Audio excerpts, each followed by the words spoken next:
The story begins inside the Great Galactic Council Hall, a place larger than any city ever built on Earth. Hundreds of alien races sit in silence. Their glowing eyes, metal skin, and strange shapes shimmer under the blue lights of the chamber. They have gathered for one purpose: to decide the fate of humanity. For many years, humans were part of the Galactic Union. They traded, explored, and helped defend weaker worlds. But after decades of war, fear, and misunderstanding, the Council decided that humanity was too dangerous to remain among them. The Speaker of the Council, a tall being made of silver mist, raises its voice. By the will of the Council, humanity is hereby banished from the Union of Stars. A wave of sound fills the chamber. Some aliens cheer, others look uncertain. They all remember the same things: human wars, human victories, and the strange courage that made them both respect and fear the species from Earth. At the front of the hall stands the last human ambassador, Admiral Ryan Hale. He wears an old Terran uniform, its edges burned from a dozen battles. His face is calm, but his eyes are cold. He does not argue. He does not beg. He only looks at the Council and says one quiet sentence: "One day you'll remember why you needed us." No one answers him. The silence feels heavy, almost alive. Moments later, every human fleet leaves Council space. Their ships move in perfect order. No threats, no words, no violence. They vanish into the deep black of space, and the galaxy breathes a sigh of relief. The celebration begins that very night. Fireworks above alien worlds, speeches about peace and unity. The Council declares a new era, an age without human interference, but peace does not come. Not really. Weeks later, something strange happens on the edge of Council space. A cargo ship from the Krell system sends a distress call, and then disappears. A week after that, another ship vanishes. Then 3 more. At first, the Council blames pirates. They send patrols to investigate, but the patrols never return. Then a new signal appears, a faint human distress code, one not used for over 100 years and repeating on all channels. "We warned you. We warned you." The Council tries to trace the signal, but it moves, shifting from one system to another, faster than any known ship could travel. Fear spreads across the stars. Some whisper that the humans are back. Others say something worse has come, something the humans were keeping away. Admiral Ryan Hale, far from the Council's reach, watches the chaos unfold from his ship, the Sol Vanguard. He stands before a wide window looking out at the stars. Behind him, his crew waits in silence. "They think peace is built on words," Hale says quietly. "They'll soon remember what built it for real." His first officer, a young woman named Lena Torres, frowns. "Sir, are we going to help them?" Hale turns his gaze toward a distant planet, once protected by humans, now burning under pirate attack. "Help?" He pauses. "They banished us. But that doesn't mean we forget who we are." He gives the order. "Set course. Full burn." The human fleet moves, fast and silent. They arrive above the planet without warning. Within hours, the pirates are gone, destroyed so quickly that most don't even know who attacked them. The survivors on the planet look up at the sky and see only a shadow, ships with no markings, black and silver, fading into the stars. No one knows who saved them. But the rumors begin. The humans are still out there. They never left. They're watching.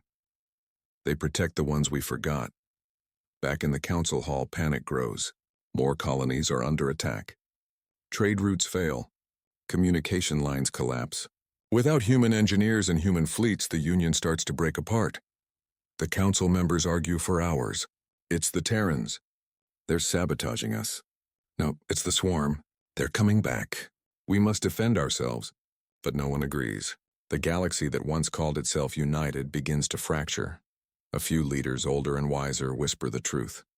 "Maybe," one says quietly, "we made a mistake. But it's too late." Far away, Admiral Hale looks down at his screens, reports of worlds falling, fleets vanishing, and the Council begging for help they once rejected. He doesn't smile. He doesn't speak. He only stares into the dark, his voice calm and quiet.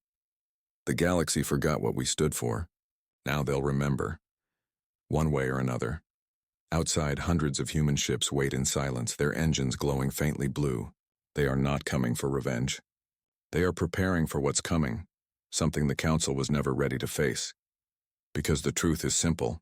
The humans didn't start this new war. But they were the only ones who could end it. It had been 6 months since humanity left the Galactic Union. The Council Hall, once filled with noise and movement, now stood half empty. The leaders of the great races met again, but this time there was no celebration. Only feared trade routes were dying, colonies were silent, and no one could explain why. A report came in from the Reelan sector, a planet gone dark, its people missing. The Council scouts sent drones to investigate, but nothing returned. Every transmission ended the same way, static and silence. The Council tried to stay calm. They told their people it's just pirates, nothing more. But deep down, everyone knew the truth. The peace they believed in was falling apart. On a small moon called Itra 9, Commander Lauren Var of the Terrell species stared at the night sky. He remembered the humans, loud, strange, unpredictable, but brave. They used to patrol these routes, keeping pirates and slavers away. Now the stars above him looked empty. He turned to his second officer. "Any response from Central Command?" The officer shook her head. "None, sir. They've gone silent too." Lauren sighed. "So it begins," he muttered. That night the sky lit up. A swarm of ships, black and insect-like, descended from orbit. The Ketra swarm, thought to be extinct, had returned. Without warning, they attacked the colony. Etra 9's defenses failed within minutes. Lauren ordered an evacuation, but only a few ships made it out.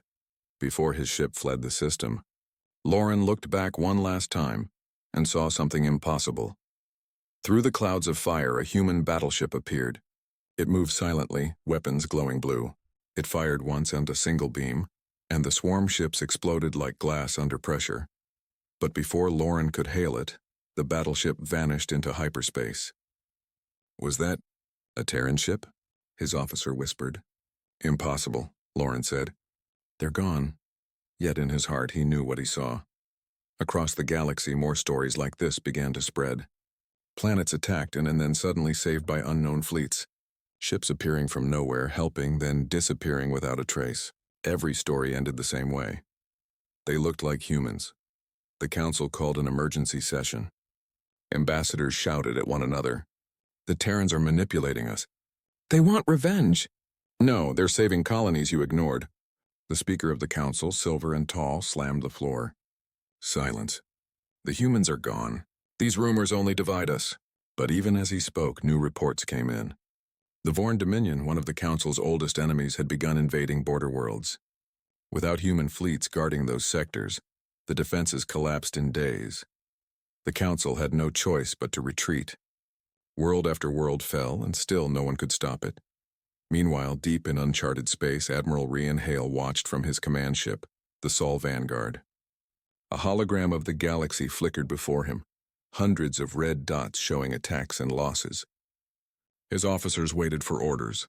"They're collapsing," Lena Torres said softly. "The Union won't survive another month." Hale nodded. "I warned them. They thought the stars were safe because they signed a treaty. They forgot it was blood that kept it safe. Human blood." He looked at the faint blue lines marking old Terran patrol routes. "Reopen the old networks quietly, protect the outer colonies. No one needs to know we're here." Lena frowned. "Sir, they'll call us enemies again." Hale's eyes stayed fixed on the stars. "Then let them. We don't protect them because they deserve it. We protect them because someone has to." The human fleet moved like ghosts, fast, silent, efficient. They restored power to dead colonies, delivered food to starving worlds, and rescued survivors trapped under alien attack. They never sent messages. They never took credit. They only left behind one symbol, a small glowing blue star. In the council hall, panic turned into chaos. The speaker shouted for unity, but no one listened. Some races wanted to make peace with the humans. Others demanded war. Ambassador Tira of the Solaran species finally spoke up. "I was on Earth once," she said quietly. "Humans are dangerous, yes, but they care. When our planet burned, they sent aid. When our fleets fell, they fought beside us. And when the war ended, we cast them out." She looked around the silent hall. "Now look what's become of us." The room fell quiet. Even the speaker had no answer. Far away, Admiral Hale watched a transmission. The council begging for help, their fleets surrounded. He could almost hear the fear in their voices. He closed the channel and whispered, "You banished us, but you were never ready to face the dark alone." Outside, the human fleets activated their stealth drives. Their engines glowed softly as they vanished into the void. Thousands of ships united under one flag, the Terran Accord. They were not fighting for revenge. They were fighting to protect the galaxy that had once turned its back on them. And in the shadows of deep space, the humans prepared for what was coming, because something far worse than pirates or invaders was stirring in the dark, something only humanity had seen before. Something the galaxy had grown silent. Worlds once bright with trade and music now floated in darkness. The Council of Stars, once proud and powerful, was slowly breaking apart. Every week new colonies vanished. Some destroyed by the Ketra swarm, others lost to rebellion or invasion. Without humanity, the balance that once held the stars together was gone. Many species tried to take control, the Vorn, the Talari, the Shesh, but none succeeded. Every alliance failed, every fleet fell apart. And then, the rumors began. At first, it was only whispers among traders, stories told in quiet voices inside space stations and cargo bays. A fleet came out of nowhere. Black ships silent as ghosts. They saved us, then vanished into the dark. Most didn't believe it. Until the Battle of Vega Station. The Vega system had once been a major hub for the Galactic Union. Now it was under siege by pirate fleets and raiders. Thousands of refugees crowded inside the station waiting for death. When the pirates arrived, they fired without warning. The station's shields failed. People screamed. Then the stars went dark. From the void, hundreds of ships appeared, sleek, angular, and black as night. Their weapons glowed a soft, cold blue. In seconds, they opened fire. Every pirate ship was destroyed, cut apart by precise energy blasts. No warning, no message, no mercy. When the battle ended, the mysterious ship sent a single transmission to Vega Station. "You are safe now." Then they vanished. The refugees stared in silence. They all recognized the design of those ships, Terran make, human ships. When the news reached the council, chaos erupted. "Impossible," shouted one ambassador. "Humanity is gone. We banished them." "Then who saved Vega?" another demanded. The council sent scouts to find the fleet. None returned, but the stories spread faster than light. Every week, another world claimed to be saved by the Ghost Fleet. The name came from fear and hope. Fear of their power, hope of their protection. On a hidden base beyond the galactic rim, Admiral Ryan Hale stood before a massive hologram, a galaxy map filled with blue lights. Each light marked a colony the Ghost Fleet had saved. Behind him stood Commander Lena Torres and a group of officers, veterans of Earth's last wars. They wore no medals, no ranks, only the same blue star on their shoulders. Lena looked at the map. "We can't keep hiding forever, sir. Sooner or later the council will find us." Hale nodded slowly. "They will, but not yet. They need to understand something first." "What's that?" she asked. "That protection isn't a right. It's earned." He turned toward the viewing window, watching the fleets outside. Thousands of ships moved silently in formation, an army built from forgotten human colonies, loyal to no one but Earth's old ideals. They called themselves the Terran Accord. Their mission was simple: protect life even when ungrateful. Meanwhile, the council continued to crumble. Old rivalries returned. Border worlds declared independence. Some even sent messages to the humans, begging for help. The council speaker, furious, called a public meeting. "We cannot depend on ghosts," he roared. "Humanity is not our savior. They are our shame." But even as he spoke, a live feed appeared behind him, a burning colony under attack by the Vorn Dominion. And then, before millions of viewers, a black Terran battleship entered the system. It destroyed the invaders in seconds. Then it left, leaving behind medical supplies and a beacon signal. The entire galaxy saw it. And in that moment, the speaker's words meant nothing. The people began to cheer. "Humans are back. They're saving us again. Maybe we were wrong about them." The council tried to silence the news, but it was too late. The legend of the Ghost Fleet had become real. That night, in his private chamber, the speaker stared out at the stars. He whispered to his aide, "If they have returned, what do they want?" The aide hesitated. Perhaps peace? The speaker shook his head. No, not peace. Purpose. Far across the stars, aboard the Sol Vanguard, Admiral Hale received a transmission, an encrypted message from deep within the Council's space. It was from an old friend, Ambassador Tira of the Celeran species. Her voice trembled. Ryan, if you're out there, the Council is breaking. Something is coming. Something worse than the swarm.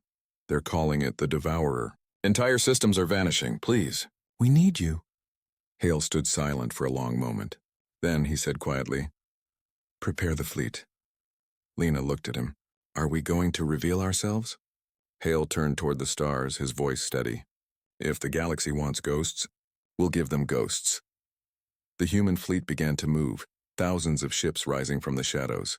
Engines burned blue across the dark. From every hidden base, every secret station, Terran ships joined formation. Their signal echoed through the stars, a sound not heard in decades. For Earth, for the living. The Ghost Fleet was no longer hiding.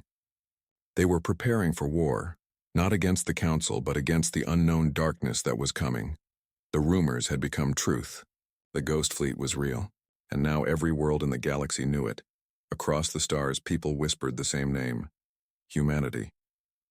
The same species that the Galactic Council had banished decades ago had returned. But not as conquerors, not as enemies. They came as shadows, saving worlds that others had abandoned. The galaxy began to change. In the council hall, fear replaced arrogance. The speaker stood before the assembly, his voice shaking. The Terrans have violated our borders, he said. They interfere in our affairs, destroy pirate fleets, and ignore our laws. An ambassador from the Reland species stood up. Ignore our laws? She shouted. They saved our colonies when you wouldn't lift a finger. Voices erupted from every direction, some angry, some desperate, some filled with guilt.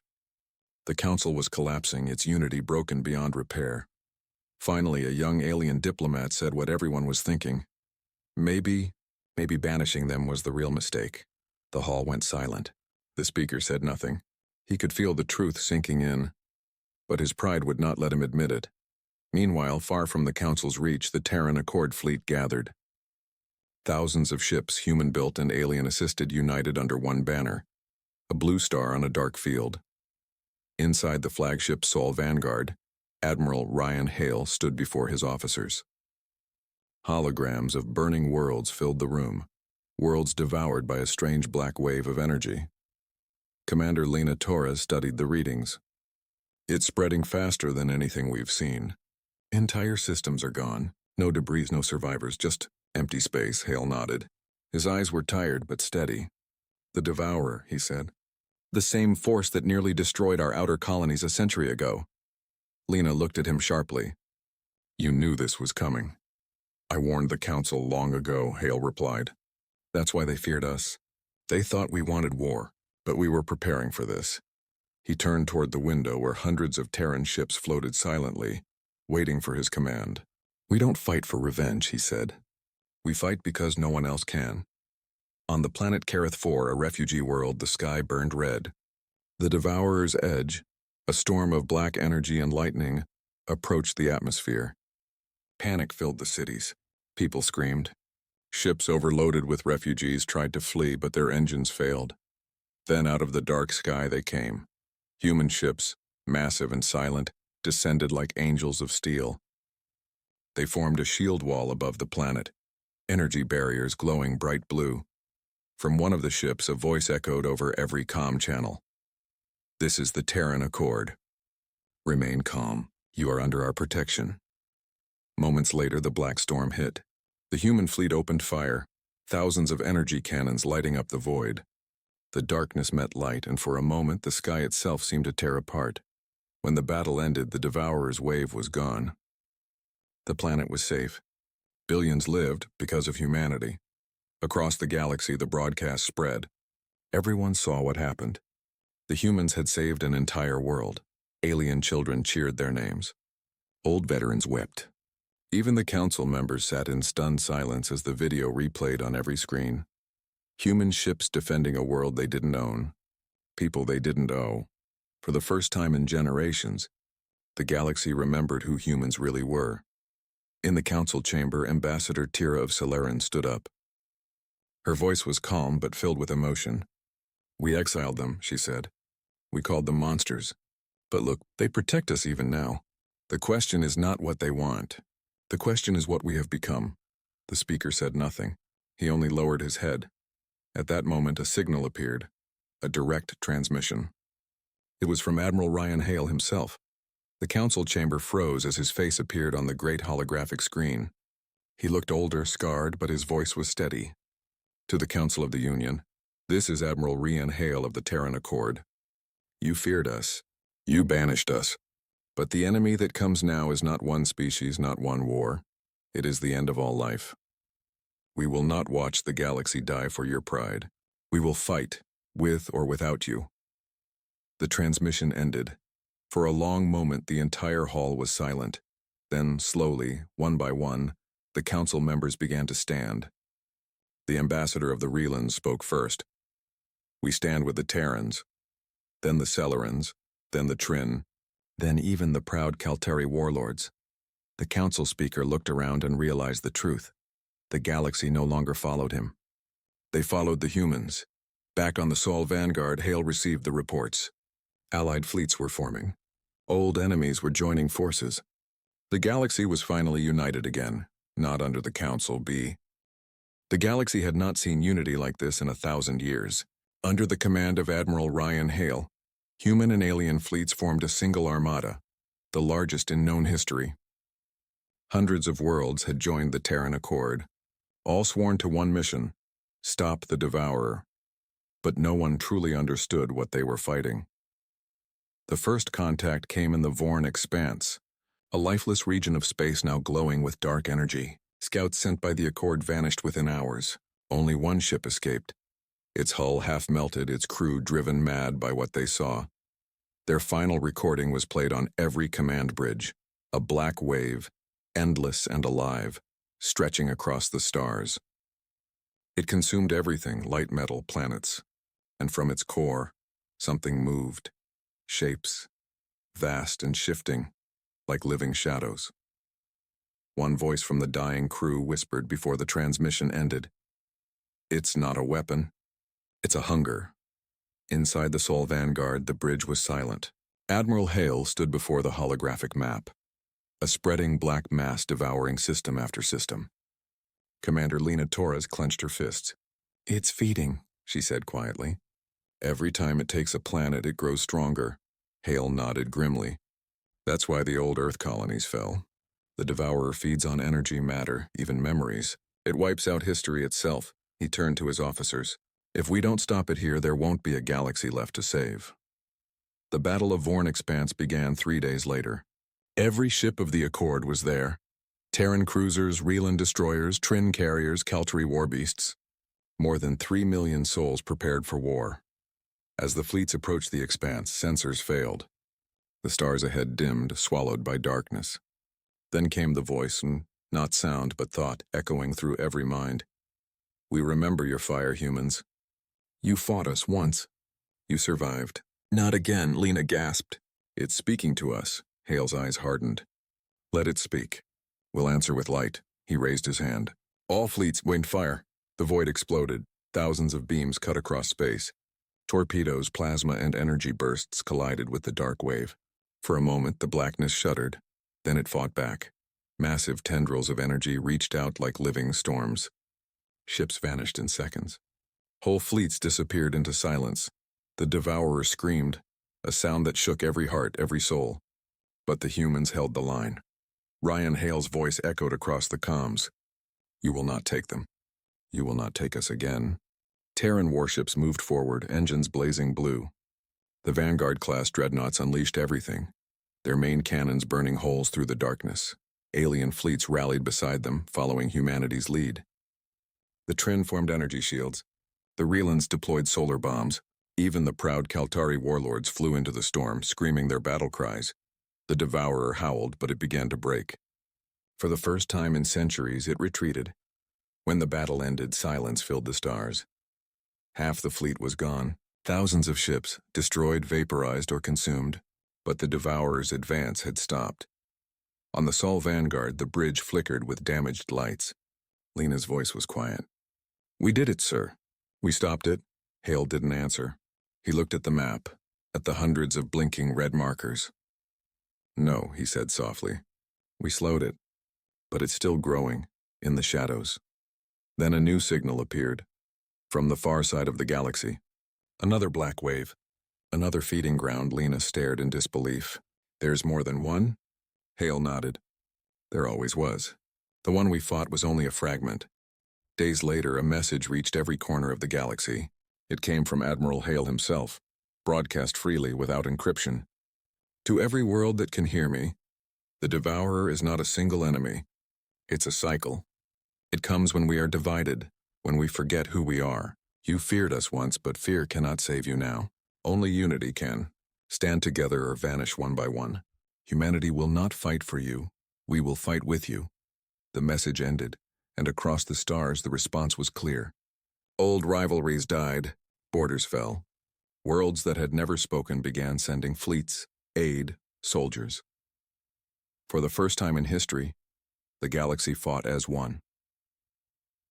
On the edge of the dark, Admiral Hale stood at the window of his ship. Below him, hundreds of planets glowed faintly in the distance. Behind him, Lena spoke softly. "They're calling it the final war, sir." Hale didn't turn. "No," he said. "It's not the final one. It's the one that decides if there will be another." He placed a hand on the glass and whispered, "We'll hold the line, no matter the cost." Outside, the Terran Accord fleet prepared once more. Engines glowing, weapons armed, banners raised. A fleet of ghosts turned guardians, ready to defend the living. The Devourer was not gone. But for the first time in millennia, it had met something greater than its hunger, human resolve.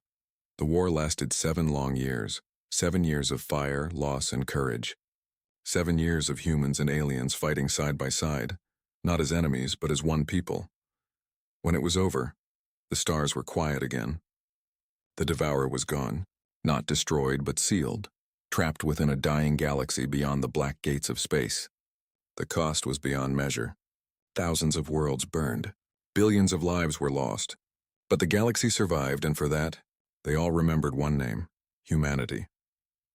The great Galactic Council Hall stood in silence once more. Where once there had been arguments, fear, and pride, now there was respect. The banners of all member races hung together, and in the center stood a new flag, black and blue, carrying a silver star and a single word beneath it: humanity. The council speaker, an elderly Varn diplomat, spoke to the assembly. "Once we banished them. We called them dangerous. But when darkness came, they stood where we could not. Let history record this truth. The galaxy survived because of the species we feared most." Every alien in the hall stood in silence. Some lowered their heads, some wept, because they knew. The humans had saved them all even after everything.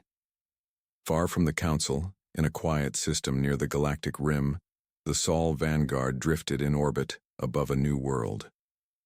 It was not Earth, but it carried Earth's soil, the last preserved sample from the old world, buried in the heart of the ship. Admiral Rian Hale stood on the command deck, looking down at the green planet below. Beside him stood Commander Lena Torres, her uniform worn, her eyes tired but bright. "It's beautiful," she whispered. "It's ours," Hale said softly. "A home for what's left of us." He looked at the horizon. "We'll call it New Terra. But peace never comes easily. Even in victory, the scars of war remained. Many species had lost everything: cities, histories, entire bloodlines. The humans, too, were broken. Their fleets were fewer now, their colonies scattered. And yet they refused to rebuild alone. Instead, they shared. They taught the Relans how to grow food in dead soil. They helped the Trin rebuild their atmosphere. They sent medical teams to every world in need. No payment, no conditions. Everywhere they went, people whispered the same words. They came back. Not as conquerors, but as guardians. Years passed. Children who had once feared humans now wore Terran badges on their sleeves. Old soldiers spoke of the days when humans returned from exile and stood against the dark. Songs were written: The Fire of Terra, The Men Who Stood Alone, When the Stars Cried Light. But not all stories ended in peace. Deep in the archives of the Council, A message remained locked. A final recording from Admiral Ryan Hale sent before the last battle. If you are hearing this, then the Devourer sleeps out for now. But know this, darkness is never destroyed. It waits. When it rises again, someone must be ready. Remember who you are. Remember what humanity taught you. That courage is not born from power, but from love. No one knew where Hale went after the war. Some said he died aboard the Vanguard sealing the gate. Others believed he lived, traveling the unknown stars, watching, waiting. The truth was lost to time, 100 years later. A group of explorers, alien and human alike, discovered a monument on the edge of an abandoned system. It was made of stone and steel, covered in names. Thousands of names, soldiers, scientists, engineers, medics, all who had fought in the last war. At the center of the monument was an inscription, "They feared us once. Then they called for us, and when we answered, we did not seek revenge, only peace." The Terran Creed beside it stood a simple statue, a man in an old admiral's coat looking up toward the stars, his eyes carved not in pride but in hope, and beneath him one final line. Humanity withdrew once, but they never truly left. The stars above shimmered softly. In the dark between them, unseen by all, a faint light moved, an ancient ship still traveling, still watching. Its beacon blinked once, twice, and was gone. But the message it carried echoed forever through the galaxy's heart. We will return when the stars need us again.